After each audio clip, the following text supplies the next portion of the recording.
Hey Judy, how you doing? Hi, Ryan. Great to see you. I'm good. How are you? I'm good. I mean, obviously, we are recording this episode immediately after the last one because Christmas break happened, and if all things go well, I should be in my paternity leave, and I'm hoping future me is actually looking after a baby. My family is all kind of worried that I'm just going to be sitting around for a week or two during paternity leave because Mm, no one wants that, right? no. Well, you deserve it. You deserve some downtime. You deserve a little bit of rest. But, Ryan, I don't think that husbands left to their own devices are really the best thing for the family. Um, I'm trying really hard not to laugh, but I have a husband and I've seen my father and other men in my life go through this. I think it's important we keep you busy, we keep you focused, we give you tasks. Really good story quickly, if I can.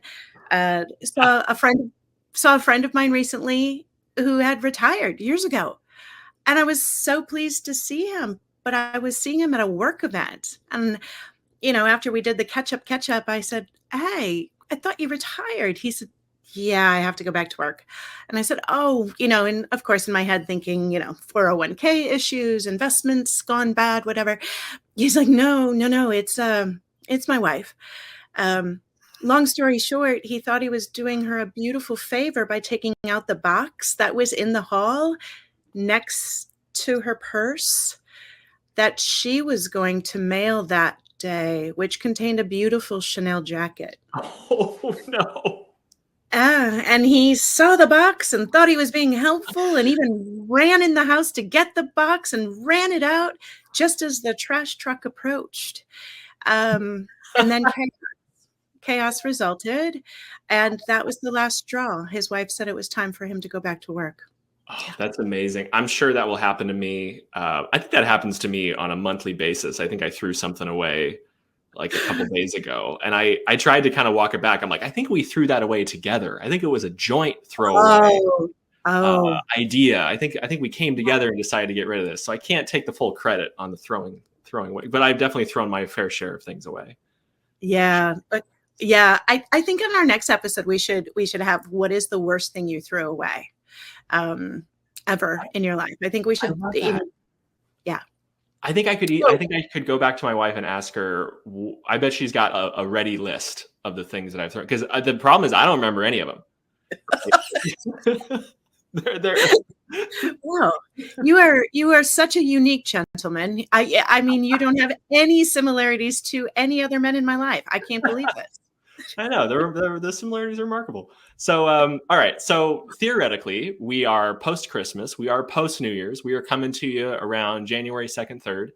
And what I would love to ask you about today, Judy, is your predictions for the new year in Mm, support and success. And the mm. first area I want to kind of get into is what do you think should finally be recognized in this new year? Phew. Wow. Okay. What should finally be recognized? I think I'm going to go with this. It is the continued maniacal focus on the employees. Mm.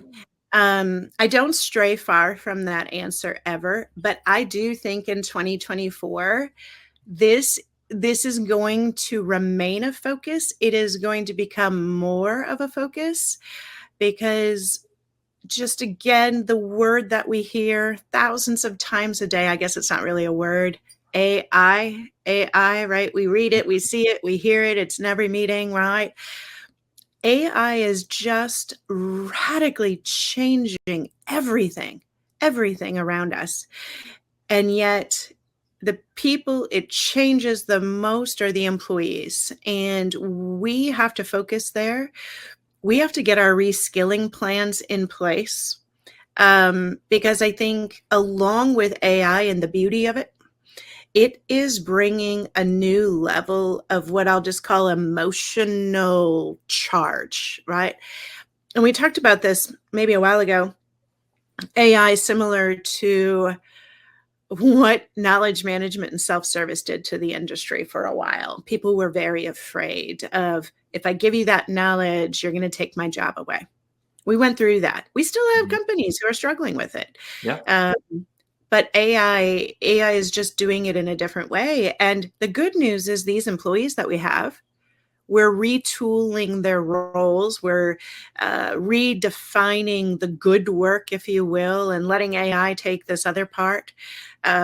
We've got to get this reskilling plan in place because, especially for me, support organizations, the amount of them that have what we'll call level 0, level 1 employees, you want to keep those employees. If they're dedicated to you and loyal to you, you don't want to have to reduce them, so to speak. You have to reskill them because they're going to have big productivity gains with AI, and now you can fill that time with other work for them. But you can't expect them to just be waiting, for that to happen to them. We have to go on that journey. So for me, I think the employee experience is going to be front and center, unlike it ever has been in this coming year. That's a great answer. Next question for you on this sort of prediction train. What trends do you hope will leave?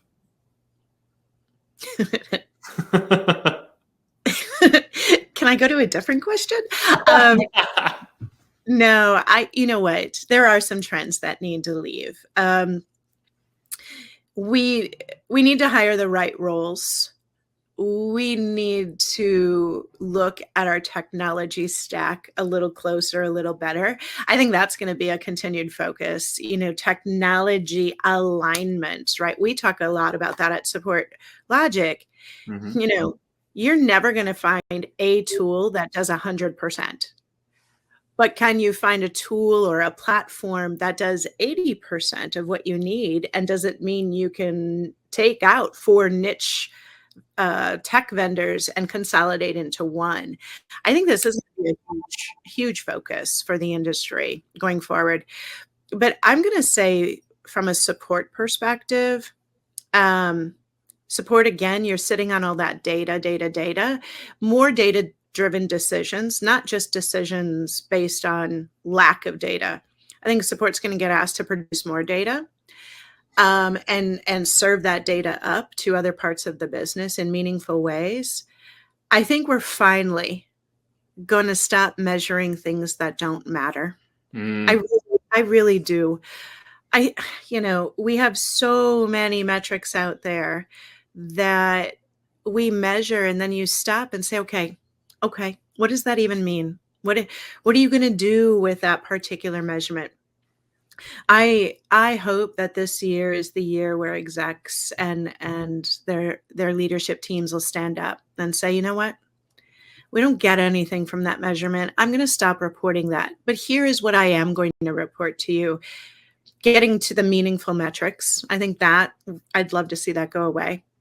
And I think this constant, what feels like a friction between some of the post-sales organizations, I hope that goes away too. I think it'll have to, because I don't think we're going to hire as richly as we did in some of the organizations. So I Mm-hmm. think we're going to force people to come to the table in more meaningful ways. So just some of this constant banter and friction between teams.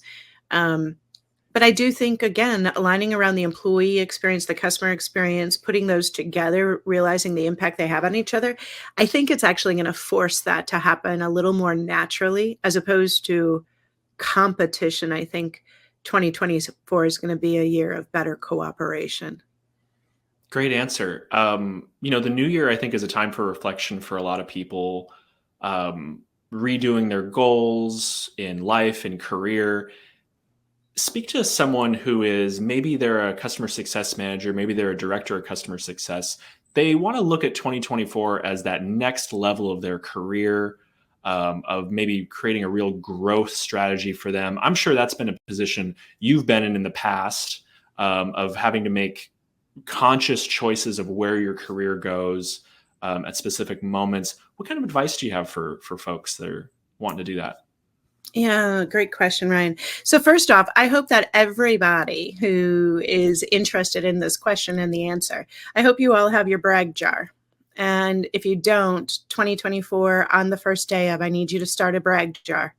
Because I want you on the last day of 2024 to dump that brag jar out and go back and look at all of the things that you've done. And we don't do that. We have had, and Ryan, you and I together have had some amazing things that happened this year. Yep. In February and March. And I kind of remember we smiled and we laughed and we hugged and we said, that was good. Do you remember what it was? No, we don't. Get that brag jar in place.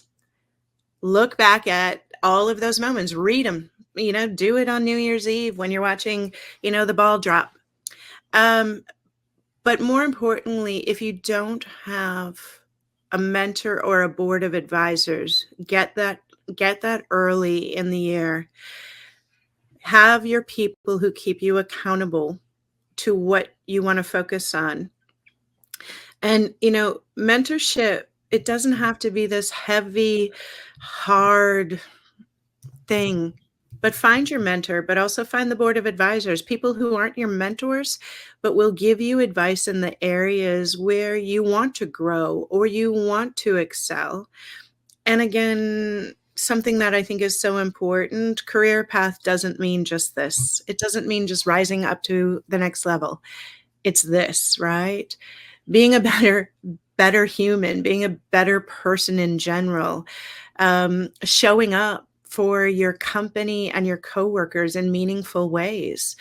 If your company is lacking in some kind of employee resource group, you start it. You do that, right? Find the joy in everyday things in your role. You are going to be better in your role by finding the things that make you smile. And I'm a mentor to a lot of individuals in our industry. And one of the things I have them do is, it's a separate notebook. Yes, notebook. It can be online if you need it to be, but I'm old school that way. And write down what makes you smile in your day. Really write it down or type it and look back at that, because you know what? You might be in the wrong role to begin with, because if the things that made you smile, are outside of your role, maybe it's your interactions with the marketing team, maybe it's your interactions with the product team, maybe it's a course you took, et cetera, et cetera. If you take the time to look at the things that make you smile, you're going to focus in more on where your career should go versus where you think it should go.